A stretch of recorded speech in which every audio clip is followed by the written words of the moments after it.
नीचे की कोर्ट का फैसला रद्द किया गया है और अब्दुल्ला आजम खान को बरी किया गया है। सपा नेता आजम खान के बेटे अब्दुल्लाह आजम को बड़ी राहत मिली। कोर्ट ने 2 पासपोर्ट मामले में सुनाई गई 7 साल की सजा पर रोक लगा दी। मऊ में मुख्यमंत्री योगी आदित्यनाथ का बड़ा बयान सामने आया। बोले, अब यूपी में गरीब की जमीन पर कब्जा करने वालों पर सीधा बुलडोजर चलेगा। यूपी में शिक्षकों को मिले नए फरमान पर बवाल मच गया। आरोप है कि अब टीचर्स से पढ़ाई के बजाय भूसा उठाने जैसा काम कराया जाएगा। शारदा नदी किनारे परदेसी बाबा का खून से लथपथ शव मिलने से सनसनी फैल गई। जांच में नागेंद्र की चौंकाने वाली कहानी सामने आने की चर्चा तेज। सपा महिला नेता गार्गी पटेल की पिटाई का वीडियो वायरल होने के बाद सियासी बवाल मच गया। समर्थकों ने आरोपियों पर सख्त कार्रवाई की मांग उठाई।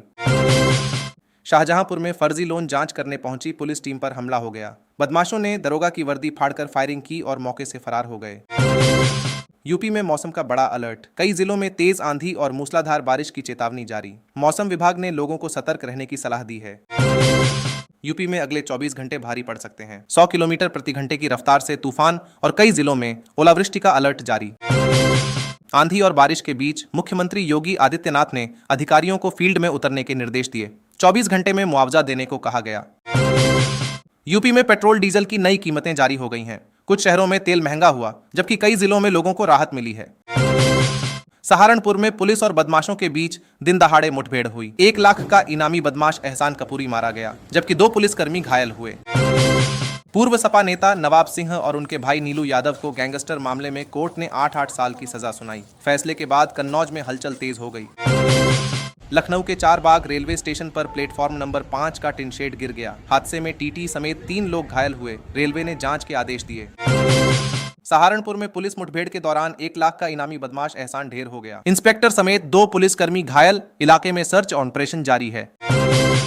अमरोहा में बकरीद नमाज के बाद मौलाना ने गाय को राष्ट्रीय पशु घोषित करने की मांग उठाई। गोहत्या पर सख्त कानून बनाने की अपील की गई। ओपी राजभर ने समाजवादी पार्टी पर बड़ा हमला बोलते हुए कहा कि जाति देखकर राजनीति करना सपा का पुराना कल्चर बन चुका है। तेज आंधी बारिश का अलर्ट। यूपी में 100 किलोमीटर प्रति घंटे की रफ्तार से तूफान की चेतावनी। 60 से ज्यादा जिलों में ओलावृष्टि और भारी बारिश की आशंका। हमीरपुर पुल हादसे पर अखिलेश यादव का तंज। बोले, हवा में पुल टूट रहे हैं, ट्रैफिक शुरू होगा तो जनता की जान कैसे बचेगी। यूपी भाजपा में संगठन बदलाव की हलचल तेज। अंबेडकर नगर समेत कई जिलों में नए जिलाध्यक्ष घोषित। जातीय समीकरणों पर खास फोकस। गाजियाबाद का युवक पाकिस्तानी गैंगस्टर और आईएसआई एजेंटों से जुड़ा मिला। पुलिस संदिग्ध गतिविधियों और बैंक खातों की जांच में जुटी। अमरोहा की ईदगाह से उठा बड़ा मुद्दा। मौलाना ने गाय को राष्ट्रीय पशु घोषित करने और गो हत्या पर सख्त कानून बनाने की मांग की।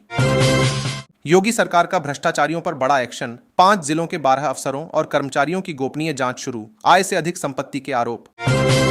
हमीरपुर पुल हादसे पर सीएम योगी का बड़ा ऐलान। मृतकों के परिजनों को 5-5 लाख और घायलों को 50-50 हजार सहायता मिलेगी। दिन भर की बड़ी सुर्खियां तो आपने देख ली। अब जानते हैं हर खबर को पूरी गहराई के साथ। लेकिन उससे पहले कमेंट में जल्दी बताइए कि आप यह वीडियो किस जिले से देख रहे हैं और वीडियो को एक लाइक जरूर कर दीजिए। तो चलिए शुरू करते हैं पहली बड़ी खबर से। रामपुर से समाजवादी पार्टी नेता अब्दुल्ला आजम को बड़ी राहत मिली है। 2 पासपोर्ट मामले में एमपी एमएलए सेशन कोर्ट ने निचली अदालत द्वारा सुनाई गई 7 साल की सजा रद्द करते हुए उन्हें बरी कर दिया है। कोर्ट ने उनकी जमानत भी मंजूर कर ली है। इस मामले में अब्दुल्ला आजम खान के पर आरोप ये लगाए गए थे कि उन्होंने अलग अलग समय पर 2 पासपोर्ट इशू कराए और 2 अलग अलग डेट ऑफ बर्थ से इशू कराए और उनको आईडी के रूप में जगह जगह इस्तेमाल किया। इस मामले में ट्रायल कोर्ट ने 5 दिसंबर 2025 को मोहम्मद अब्दुल्ला आजम खान को निर्णय सुनाते हुए 7 वर्ष की सजा का आदेश पारित फरमाया था। यह मामला साल 2019 में दर्ज हुआ था, जिसमें आरोप लगाया गया था कि अब्दुल्ला आजम ने 2 अलग अलग पासपोर्ट बनवाए थे। निचली अदालत ने 5 दिसंबर 2025 को उन्हें दोषी मानते हुए 7 साल कैद और 50,000 रुपए जुर्माने की सजा सुनाई थी। दायर की गई थी, जिसमें आज फैसला आया है और मोहम्मद अब्दुल्ला आजम खान साहब की अपील स्वीकार कर ली गई है। नीचे की कोर्ट का फैसला रद्द किया गया है और अब्दुल्ला आजम खान को बरी किया गया है। जो बेतवा नदी पर पुल है उसमें जो है एक कॉलम, एक सेगमेंट जो है उसमें नीचे गिर गया है। हमीरपुर में बेतवा नदी पर बन रहे निर्माणाधीन पुल का स्लैब देर रात करीब 2 बजे भरभरा कर गिर गया, जिसमें 6 मजदूरों की मौत हो गई, जबकि 3 मजदूरों को एसडीआरएफ ने सुरक्षित बाहर निकाल लिया। हादसे के बाद करीब 7.5 घंटे तक रेस्क्यू ऑपरेशन चलता रहा। बताया जा रहा है कि तेज आंधी और बारिश के दौरान मजदूर पुल पर और नीचे काम कर रहे थे, तभी अचानक स्लैब ढह गया। मौसम विभाग के मुताबिक उस वक्त 70 से 80 किलोमीटर प्रति घंटे की रफ्तार से आंधी चली थी। हादसे के बाद सहायक अभियंता गजेंद्र कुमार चौधरी को निलंबित कर दिया गया है, जबकि डीपीएम दिलीप कुमार के खिलाफ विभागीय कार्रवाई शुरू हो गई है। मुख्यमंत्री योगी आदित्यनाथ ने मृतकों के परिजनों को 5-5 लाख रुपए और घायलों को 50-50 हजार रुपए सहायता देने के निर्देश दिए हैं। करीब 90 करोड़ रुपए की लागत से बन रहा 700 मीटर लंबा यह पुल दिसंबर 2026 तक पूरा होना था। यूपी के करीब 1,86,000 शिक्षकों को सुप्रीम कोर्ट से बड़ी राहत मिली है। कोर्ट ने टीटी यानी शिक्षक पात्रता परीक्षा पास करने की समय सीमा 1 साल बढ़ा दी है। अब शिक्षकों को 31 अगस्त 2028 तक टीटी क्वालिफाई करना होगा। पहले यह अंतिम तारीख 31 अगस्त 2027 तय थी। इस फैसले के बाद बड़ी संख्या में शिक्षकों की नौकरी पर मंडरा रहा खतरा फिलहाल टल गया है। लंबे समय से शिक्षक संगठन समय सीमा बढ़ाने की मांग कर रहे थे। सुप्रीम कोर्ट के इस फैसले से शिक्षकों को तैयारी के लिए अतिरिक्त समय मिल गया है। यूपी में आंधी तूफान और तेज बारिश ने भारी तबाही मचा दी है। सहारनपुर में तड़के हुई मूसलाधार बारिश के बाद पहाड़ी इलाकों से तेज बहाव के साथ पानी नीचे आ गया, जिसकी चपेट में इनोवा, ट्रैक्टर समेत करीब 10 गाड़ियां बह गईं। कई बाइकें मिट्टी और मलबे में दब गईं। हादसे में 2 पर्यटकों की मौत हो गई, जबकि राहत और बचाव टीमें मौके पर जुटी रहीं। प्रदेश के कई जिलों में तेज हवाओं और बारिश से जनजीवन प्रभावित हुआ है। वहीं मौसम में अचानक आए बदलाव के बीच यूपी के आसमान में दुर्लभ प्राकृतिक नजारा भी देखने को मिला, जिसे लोगों ने अपने मोबाइल कैमरों में कैद किया। प्रशासन ने लोगों से सतर्क रहने और खराब मौसम में सुरक्षित स्थानों पर रहने की अपील की है। लखनऊ के चारबाग रेलवे स्टेशन पर शुक्रवार सुबह अफरा तफरी मच गई, जब प्लेटफॉर्म नंबर 5 पर लगा विशाल टिन शेड अचानक भरभरा कर गिर पड़ा। हादसे में एक टीटी समेत 3 लोग गंभीर रूप से घायल हो गए। घटना के बाद स्टेशन पर चीख पुकार मच गई और यात्रियों में दहशत फैल गई। मौके पर पहुंची आरपीएफ और रेलवे टीम ने तुरंत रेस्क्यू ऑपरेशन शुरू किया और घायलों को अस्पताल पहुंचाया। इसी दौरान हावड़ा देहरादून एक्सप्रेस प्लेटफॉर्म पर पहुंच गई थी, लेकिन हालात को देखते हुए ट्रेन को वहीं रोक दिया गया। रेलवे अधिकारियों ने क्रेन मंगाकर गिरे हुए टिन शेड को हटवाया। शुरुआती जांच में पता चला है कि स्टेशन पर रेनोवेशन का काम चल रहा था और टिन शेड को संभालने वाले कुछ सपोर्ट हटाए गए थे, जिससे पूरा ढांचा कमजोर हो गया। डीआरएम सुनील कुमार ने हादसे की जांच के आदेश दिए हैं।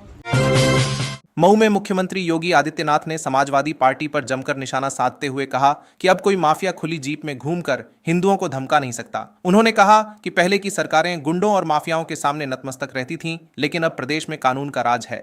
सीएम ने साल 2005 के मऊ दंगों का जिक्र करते हुए कहा कि उस समय अराजकता का माहौल था और माफिया खुलेआम AK-47 लेकर घूमते थे। अब कोई किसी गरीब की जमीन पर कब्जा नहीं कर सकता है, अब नहीं कर सकता है। अगर करेगा तो उसे पता है कि कब्जा करेगा। पहले माफिया और गुंडे, पार्टी विशेष के गुंडे जबरन कब्जा करते थे गरीब की जमीन पर, व्यापारियों की प्रतिष्ठान पर। अब नहीं कर सकते। अब करेंगे तो उसे मालूम है कि बुलडोजर आएगा, संपत्ति को फिर से जब्त करवाएगा, अवैध कब्जे को तो हटाएगा ही हटाएगा, बाप दादों की अर्जित संपत्ति को भी एक कब्जे में लेकर के गरीब का मकान बना करके गरीब को वितरित कर देगा। मऊ दौरे के दौरान सीएम योगी ने करीब 392 करोड़ रुपए की 114 परियोजनाओं का लोकार्पण और शिलान्यास किया। इस दौरान ओम प्रकाश राजभर, AK शर्मा और कई मंत्री मंच पर मौजूद रहे। खराब मौसम के बावजूद कार्यक्रम में बड़ी संख्या में लोग पहुंचे। दिल्ली में राहुल गांधी का अलग अंदाज देखने को मिला। लोकसभा में विपक्ष के नेता राहुल गांधी शुक्रवार को बंगाली मार्केट स्थित टोडरमल पार्क में ऑटो ड्राइवरों के बीच पहुंचे। यहां उन्होंने ऑटो चालकों के साथ जमीन पर बैठकर खाना खाया, उनकी यूनिफॉर्म पहनी और करीब आधे घंटे तक खुलकर बातचीत की। इस दौरान राहुल गांधी ने ऑटो की सवारी भी की और ड्राइवरों से उनकी कमाई, बढ़ती महंगाई, खर्च, परिवार और कामकाज की परेशानियों के बारे में जाना।